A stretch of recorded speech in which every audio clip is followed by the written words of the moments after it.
Ho an'ny fifidianana solombavambahoaka fitohisa zato vokatra no efa tonga am-pelantanan'ny senita ho feno zato isan-jato izany raha pitso ary nizy maizao no amoahany vokatra vonjimaiky.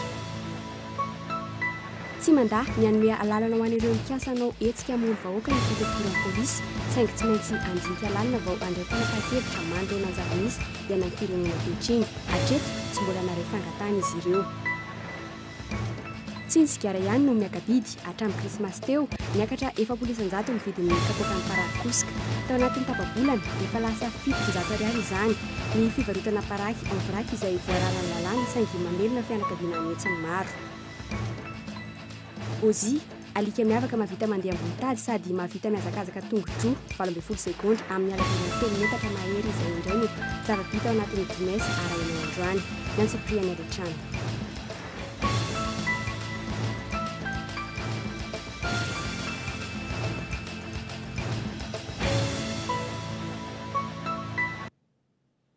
Aty akafaliana indray tompokilasy tokovavy ny jitehana ny tokatranao amin'ny ity takariva ity atirina trany ny arahaba ity ampiandohany ny fampahalalam-baovao asaina mpanajana ihany koa ianao hanaraka izany hatramin'ny farany.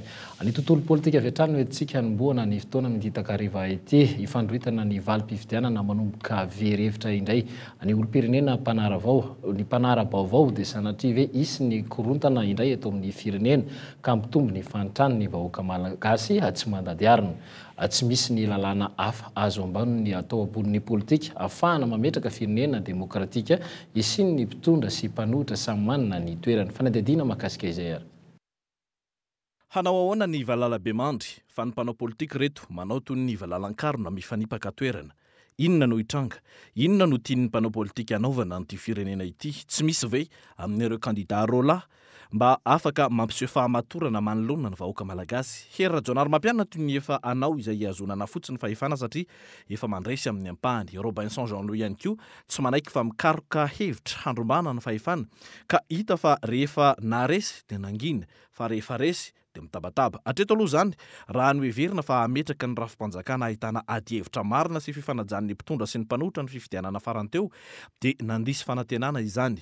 Mbola mandisy fanantenana ihany koa ny nandrenesana fa efa miaingany ny kajikajy politika mba hoe farafaharatsiny hidirana amin'ny fiaraha-mitantana ao anatin'ny repoblika faha-efatra, fiaraha-mitantana izay efa hita ny vokany teto raha ny zava-nisy hatramin'izay. Voafaritry ny lalam-panorenana vaovao fa mitovy amin'ny lehiben'ny androm-panjakana ihany no toerana sy ny lanja ny mpitarika ny mpanohitra.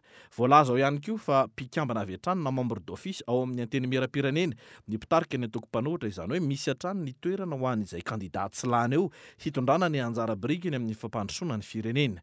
Hita nefa fa ny handromaka ny fahefana faratampony ihany no tena mahamaika. Efa zatra sy mahita ny fomba fihinanana hatramin'izay raha teo izy ireo ka tsy misy olom-baovao hoy ny mpanara-baovao tsotra. Hita ihany koa fa filoham-pirenena roa izay mpifanandrina no misintona ny tady ka dia mienjana sy mifanenjana hatrany ny zava-misy. Filaminana sy fahafahana miary ao anatin'ny fitoviana manoloana ny lalàna sy ny seha-piariana tsirairay anefa ny fanirian'ny maronisa na ireo maronisa izany hoe ireo 520 isanjato ny vahoaka mpifidy ny fidy mapara na ny 520 isanjato ny mpifidy ny fidy ravalomanana fa indrindra ny 50 isanjato ny mpifidy izay ny safidy ny tsy hifidy sy ireo vahoaka malagasy 12 tapitrisa hafa akoatra ny ireo efa feno taona afaka ny fidy. Na ny tahapavitrihana 50 isanjato mahery tamin'ity fifidianana farany ity aza dia efa ahitana taratra fa tsy hisy hanana ny tena herim-bahoaka arabaky teny izay filoham-pirenena lany eo nefa dia manindrahindra hatrany ny hoe vahoaka hoety miaro ny tombotsoa politika. Lasa any Afrika Atsimo any ny Ankolafy Ravalomanana hatramin'ny Malialina sy ny kandida Robinson. Efa azo antoka fa fivoriana goavana handrafetana ny paikady entina mandrombaka fahefana no atao any. Efa hita fa manidy trano ihany koa nefa ny Ankolafy any Rajoelina manoloana ity fandresena izay efa hita amin'ny ampahany ety lohatreto fa ankatoavin'ny fianakaviam-be iraisam-pirenena. Ny andrasana amin'ny mpanao politika ka anton'ireny fifidianana ireny ataorian'izay efa taona ny tetezamita izay dia ny hisin'ny rafitra mazava hifanajany ny samy mpitondra ka ny atao hoe mpitondra dia tsy ireo eo amin'ny fitondrana ihany izay natao hanasovahoaka amin'ny volam-bahoaka fa isan'ny mpitondra ihany koa ireo antoko-mpanohitra izay natao ho arofanina ary manohitra ho fanatsarana ny firenena ary ny mpitondra sy ny mpanohitra dia samy hanana ny sata mifehy azy avy izay efa tafapetraka raha teo amin'ny didy mandalana eto amintsika amin'izao fotoana izao. Mazava ho azy araka izany fa miankina amin'ny faharesen-dahatra sy ny tena fitiavan-tany razana marina ary ny fotom-pisaina ny mpanao politika ny ho avin'i Madagasikara. vao makasika ny fifidianana izay hatrany dia ny 70% ny vokatra efa tonga eo ampelantanany ny senita tamin'ny ity androany ity ho an'ny fifidianana solombavam-bahoaka ary efa tapitra feny kosa ny ho an'Antananarivo sy ny manodidina. Rahampitso araka izany anefa dia ho feny tanteraka ho zato isan-jato izany ary n'izy mahavy izao no hanambarana ny vokatra vonjy-maika. Fanadihadiana makasika izay ary. 17 andro aty aoriana avitan'ny fifidianana zara raha misy ny voka-pifidianana mivoaka etsy anivo ny senita momba ny fifidianana solombavam-bahoaka. Saika ny fifidianana filoham-pirenena no narenesana vaovao. Tsy mbola misy voka-pifidianana solombavam-bahoaka hatramin'izao ny site web ny senita ka mampanano-sarotra ny fanarahana ny fivoarana izany. Ny zoma izao kosa nefa no ivoaka ny vokatra vonjy-maika momba izany hoy ny senita fampitahana sy ny fanamarinana ny 30% ny taratasy-mbato sisa no atao hatramin'ny rahampitso. Amin'izao fotoan'izao zany ny senita dia manohy ary hamarana izay le fikirakirana ny atota taratasy mpifidianana mirakitra ny vokatra tamin'ny fifidianana solombavam-bahoaka izay. Araka ny nambara moa zany dia rahampitso arivany heverina fa ho ifarana izay le fikirakirana ireo le atota taratasy ireo raha voatazona zany le ritma amin'izao fotoan'izao. Ny dikan'izay dia ho voahaja zany ny fe-potoana napetraky ny lalàna izay manome fotoana moa zany ny senita amin'ity herinandro ity ho afaka hamoaka ny voka-pifidianana vonjy-maika eo amin'ny fifidianana solombavam-bahoaka. Kandida solombavam-bahoaka ampolony maro no fantatra fa misy ny tory eny anivon'ny CES ankehitriny no ny resaka osoka sy alabato. Nanamafy hatrany anefa ny senita fa tsy nisy mihitsy ny fikitihana ny vokatra na ihany koa fanovana ho an'ireo vokatra izay tsy mazava. Anjaran'ny fitsarana manokana misahana ny fifidianana hatrany no manana fahefana amin'izany ho izy ireo. Hatreto dia mbola eo ampanangonana ny vokatra hatrany izy ireo. Noho izany dia mbola tsy azo lazaina ho vokatra raikitra izay vokatra ivoaka noho ny mbola fisiany ny fitoriana maro eny anivon'ny CES. Ny senita raha teo izay mbola eo ampamitana ny asa. Fa ny eto amin'ny senita zany dia nandray ny totalim-bato azon'ny kandida tsirairay avy amin'ireny bureau-pifidianana ao anatin'le fari-pifidianana ireny. Verina ihany ny vato azon'ny kandida fa fanamarihana zany natao hoe misy trangan-javatra toy izao tao amin'ilay bureau fandatsaham-bato dia ny ao amin'ny fitsarana manokana misahana ny fifidianana.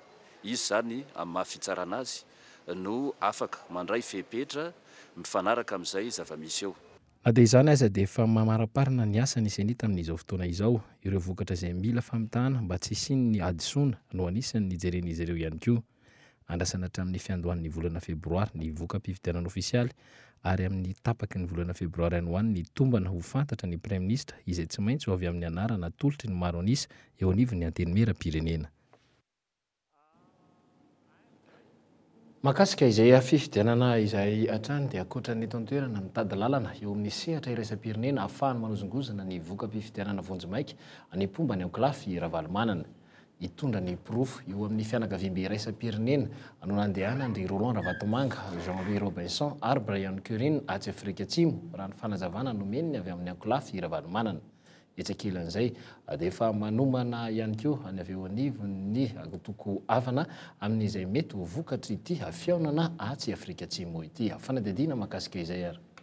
Andraonariva hatramin'izao alina izao no fantatra fa manana fiaonana amin'ireo anivon'ny troikan'ny SADC ny filoha teo aloha Marc Ravalomanana. Tsy raikitra kosa ilay fiaonany tamin'ny vondrona afrikanina. Vao marina fa antota taratasy fitoriana sy fitaranana manodidina ny telon-dakoisa no napetraka ireo tahiranana manodidina ny Dr Jean-Louis Robinson ary ireo no entin'izy ireo eo amin'ny sehatra iraisam-pirenena araka ny tolo-kevitra avy amin'ilay mpisolo vava afrikanina tatsimo Brian Curine.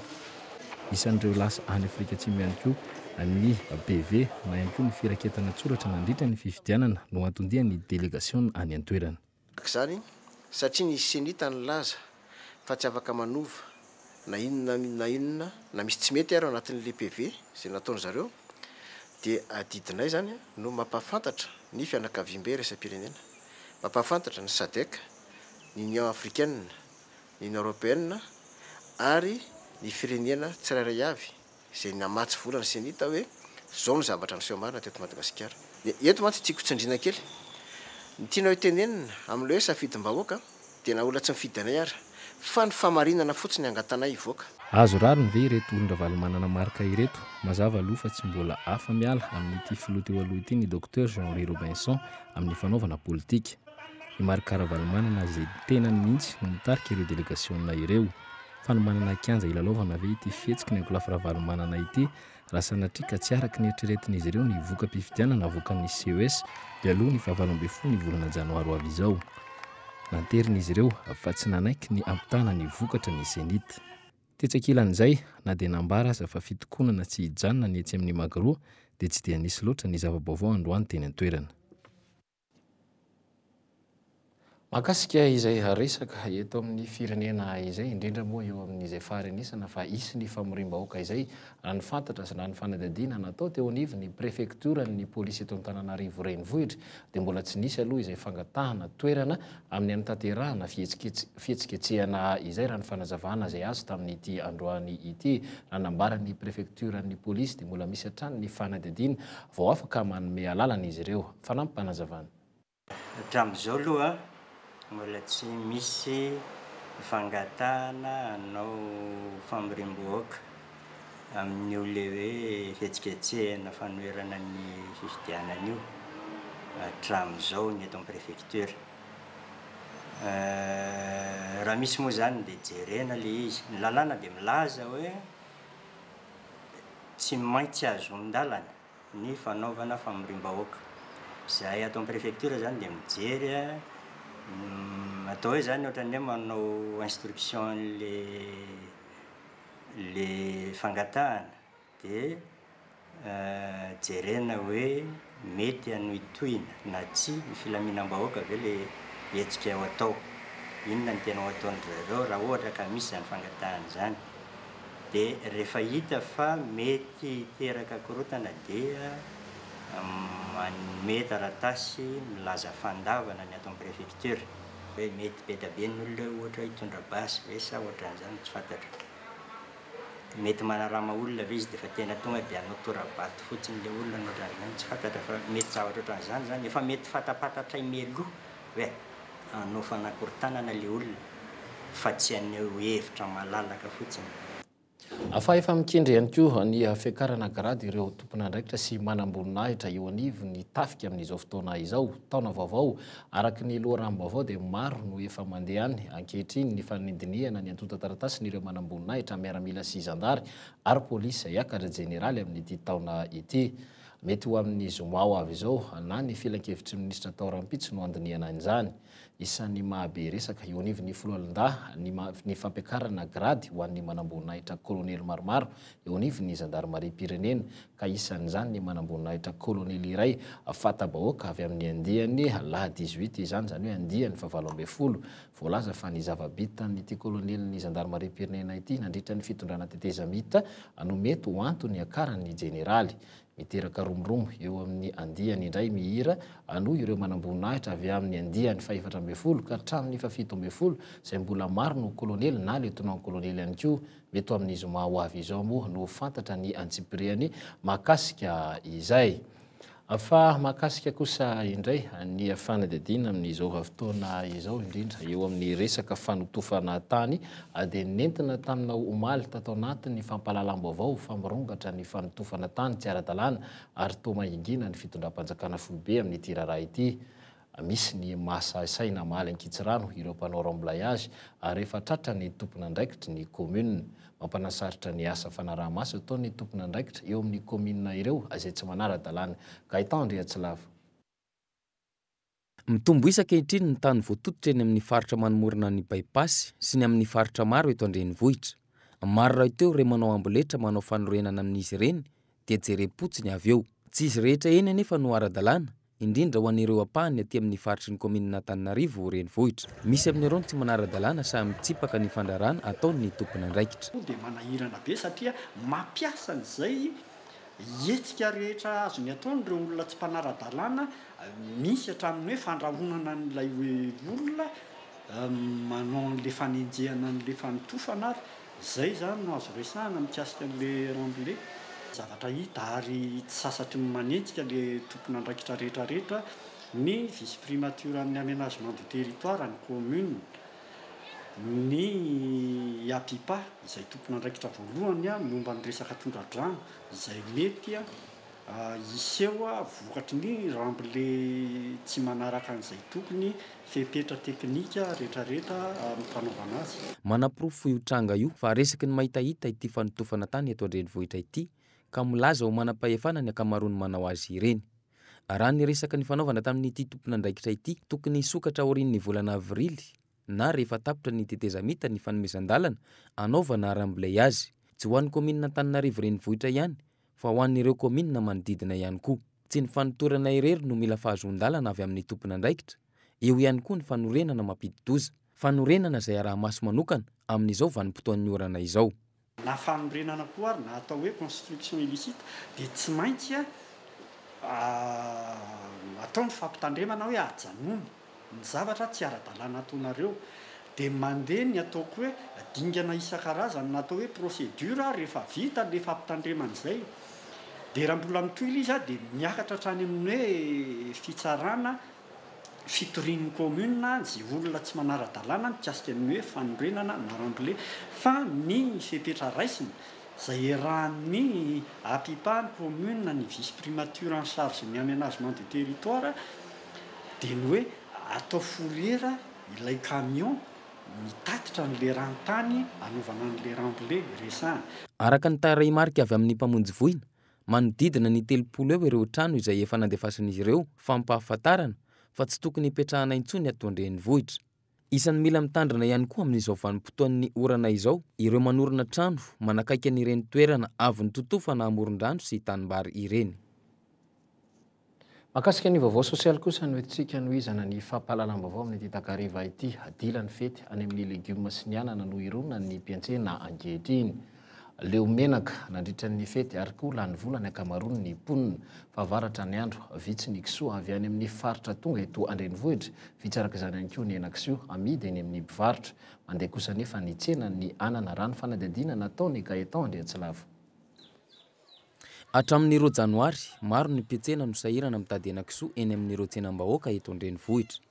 Avy any amin'ny mpiompo no anton'io raha ny fanadihadiana nataonay. Tsy ny henan-kisoa no tsy misy fa ilay kisoa hovonoina ka amidy mihitsy no tsy maharaka taorian'ny fety farany taona sy ny krismasy farany teo. Vita ny fety ka vitsy ireo mpiompo no mandefa ny kisoa hovonoina.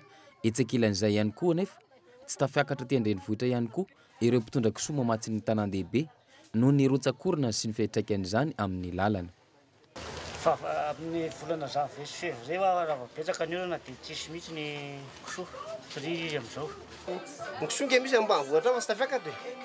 Lalana ratsy sisy mpamboatra dia hoana ny vidanana kisoa any ambanivohitra ray alina dia midy aty ohatriny. Dia misy ny problème. Famonoana azy fa misy famonoana anazy fa tsy dia mitapaka ny lalana dia tsy mahazo tsisy tsy miakatra zany ny kisoa. Ngefa misy ary miakatra be tena miakatra ngefa mitsena tsy mandeha eto ny olona efa tsy masady milina tsony ny fefany. Efa lany tamin'ny fety ny nandeha mitsena dia efa lany tamin'ny fety dia lasa tsy misy tsiro zao fa lasa krizy. Tamin'ny fety zany zay nalany 10 ray ihany fa amin'izao ray.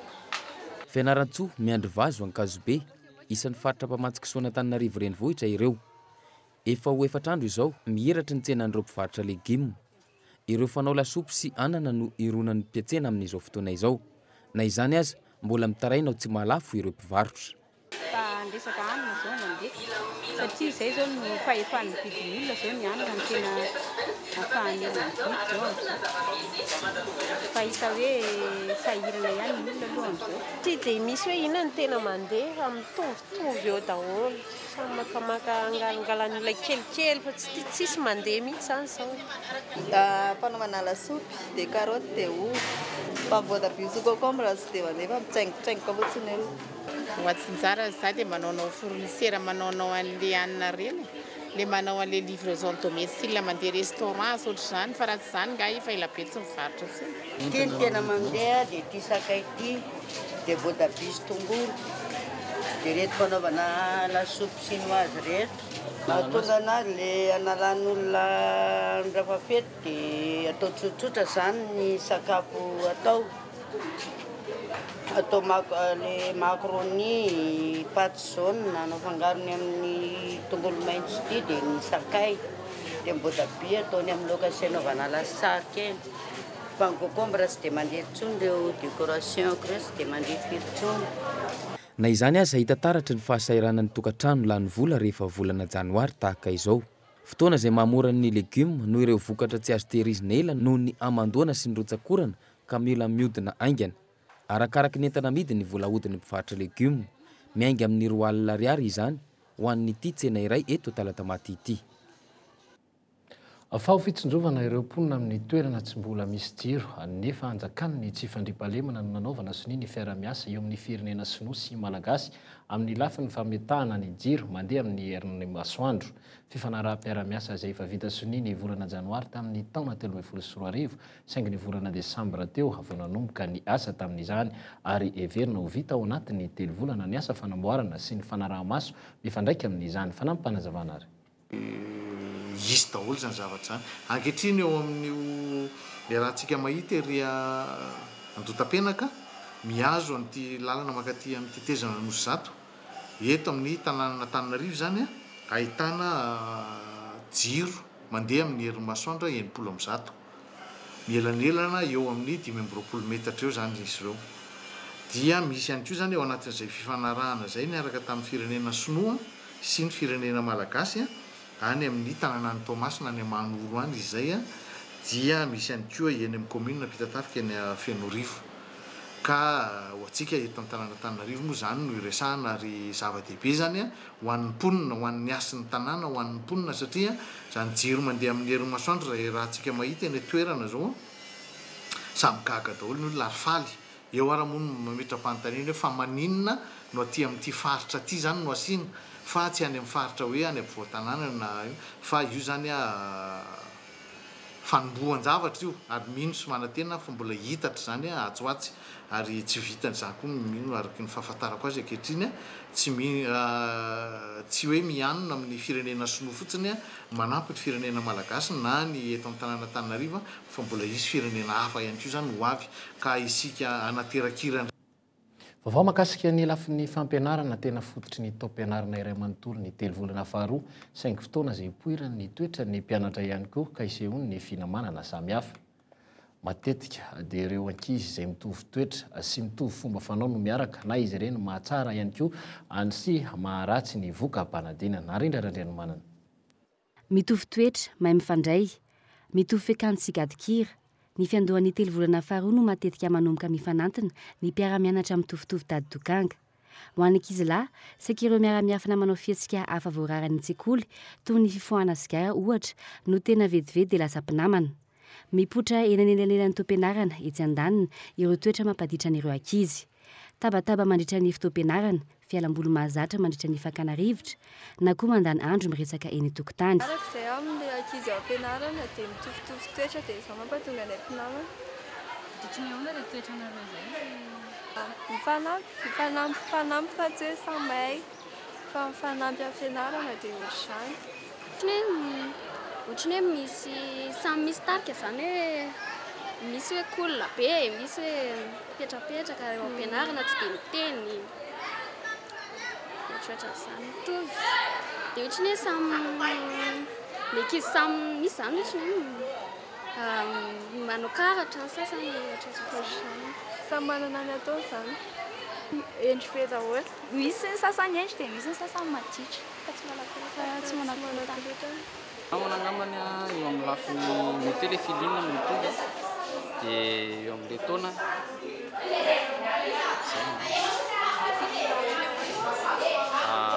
ohatra hoe genre de musique dia miaraka manao sortie dia ilay fiarahana ohatr'izay. Ilay mametraka devoirany mpampianatra dia tsy dia ohatra hoe ny sasany efa mandika aloha dia nefa nisy nandika ilay ny an-tableau dia sasany efa mandika aloha dia iny no fampindrana dia samy efa mahazatra an'ireo mpanara-maso ny mpianatra no mahita an'ireo efa mpinamana sy ny toetran'izy ireo.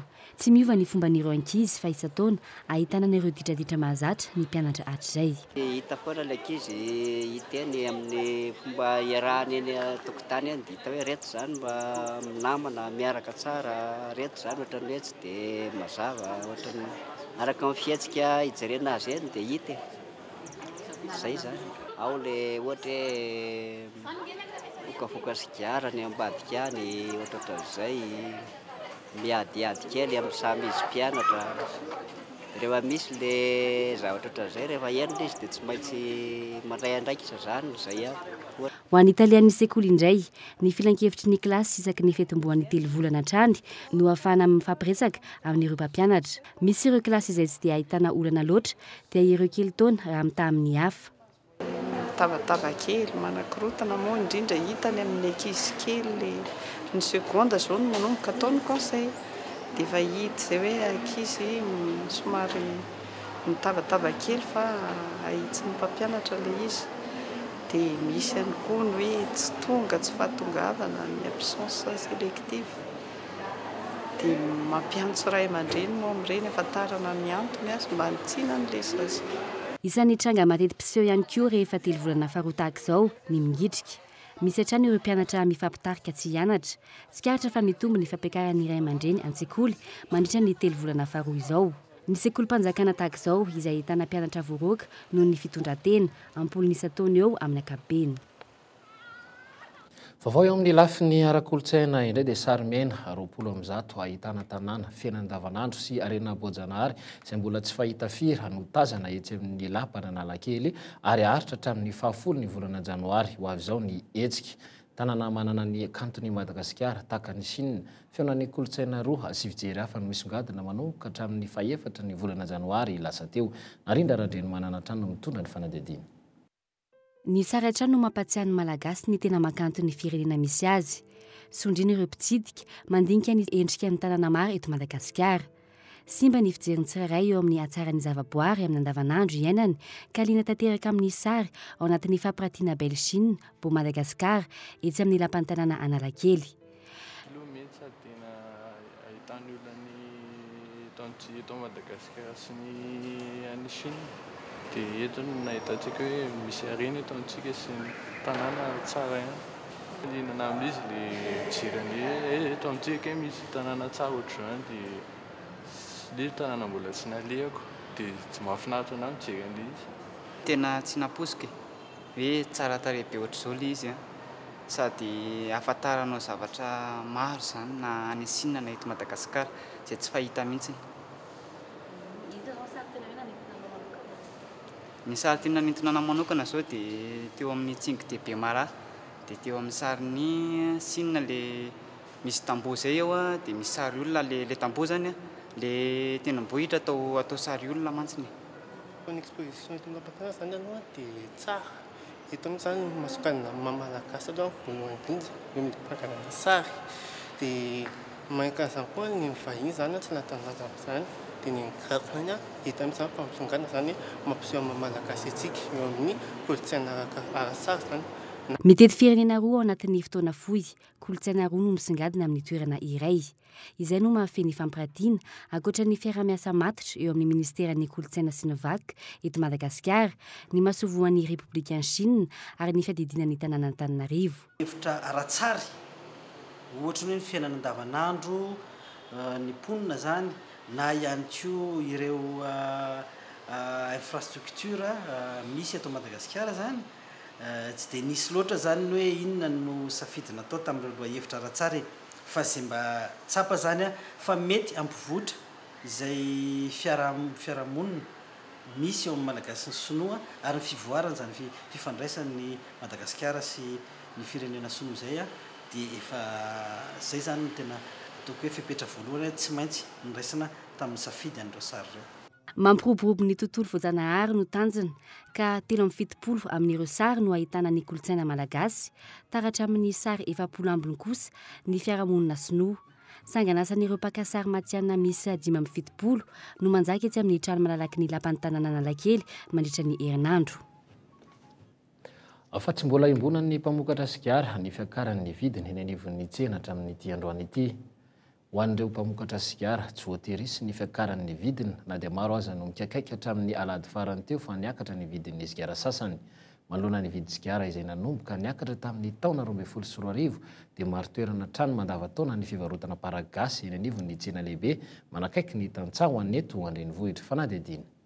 Hatramin'ny krismasy farany teo niakatra 700 ny vidin'ny kapoaka amin'ny paraky efa vita karakara, 500 ariary izany teo aloha ary tato anatin'ny tapabolana efa lasa 700 ariary.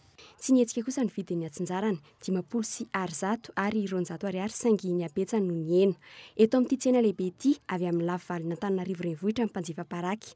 Tsy mampiana ny fanjifan'ny mpina paraky anefa izany noho izy maharitra kokoa voalany. Misy ny mihinana azy ireny mba hanalana fiainantenana amin'ny aretinify. Paraky zany le sigara fa disy lafo. Ilaoko mihinana paraky satria raha vita arzata dia maharitsana mahatonga ny amin'ny rivo. Izany ny itiavako le paraky satria tsy mankarary nify. Mitozy le paraky zany dia mitovy amin'ny kafe. Tsy ambiansa mihitsy zany raha tsy mihina paraky. Izay zavatra ataoko rehetra zany dia tena tsisy zavatra vitako raha tsy ao amin'ny paraky. Paraky gasy na parakosika ireo efa vita karakara mandavataona ny tsena. Fianakaviana anetsiny maro no mivelona amin'izany any amin'ny distrika Ambohimandroso, Ambatsimpiana, Ampitatafika ary Andondona Soavinandriana hatrany Antsorobe Ambositra ary Maheva-Tanàna. Avy amin'ireo faritra ireo ny paraky manondrana ny tsena Antananarivo. Tsy tambazotra fa efa fiariana amelomam-bady amanjanaka mihitsy izany ho an'ny fianakaviana maro. Miandamy-mbavy, olon-dehibe sy ankizy no mivarotra paraky eto andrenivohitra. Sarotra naka ny hevitra izy ireo. Paraky ary endiana veto. Za mety anana ara endiana. Tokony havadika sigara ny ravi-paraky ary izay no ahafahana mamboly azy. Tsy ara-dalàna ny fivarotana amin'ny paraky tahaka izao kanefa efa fanao hatramin'izay teto Madagasikara. Eto Anosibe manodidina ny 500 ny mpivarotra paraky gasy, izany hoe ny ravi-paraky nototoana. Efa vita lary izany ho efa mifangaro lavenona zava-maniry toy ny rotra, na tapi, na goavy, na moza, na taretra ireo miparitaka eran-tsena Antananarivo. Araka ny nambaran'ireo mpivarotra dia mba ampiakarana ny tsiro amin'ny paraky ary analefahana ny heriny no anton'izany. Mazana ihany koa fa tsy hita eny amin'ny tsena ny fanenjehana ireo mpivarotra parakosika ireto raha toa ka eny amin'ny lalam-pirenena ny zandary no manara-maso ny fivezivezen'ny zava-mahadomelina.